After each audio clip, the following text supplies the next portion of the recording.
যখন একটি বেগুনি কালার স্যান্ডেল মানে রামিসার একটা স্যান্ডেল যখন 3 তলার একটা রুমে দেখতে পাই, তখন উনি বুঝে যান যে আমার মেয়ের সাথে এখানে কোনো কিছু হয়েছে।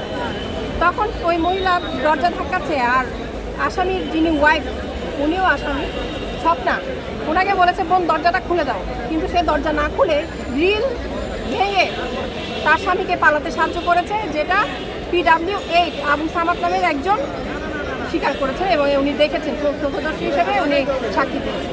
তো আমরা এই ধরনের একটা মহিলার প্রতি ধিক্কার জানাই, যিনি নিজের ঘরে একটা মস্তকহীন খণ্ডিত লাশকে দেখেও দরজা খুলে দেয়, এটা ধিক্কার।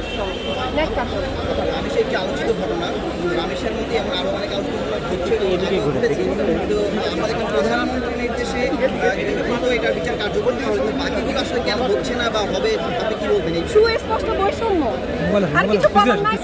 সক্ষমতা আছে, দেখলেন না রামিসারটা যদি এত তাড়াতাড়ি করতে পারেন, টানা প্রতিদিন সাক্ষ্য গ্রহণ, যুক্তি তর্ক, রায় সবকিছু করা গেছে।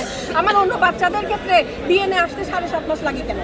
আমার অন্য বাচ্চারা কেন চার্জশিট আসতে অনেক বছর লেগে যাচ্ছে? আমার অন্য বাচ্চাদের কেন বিচার হচ্ছে না?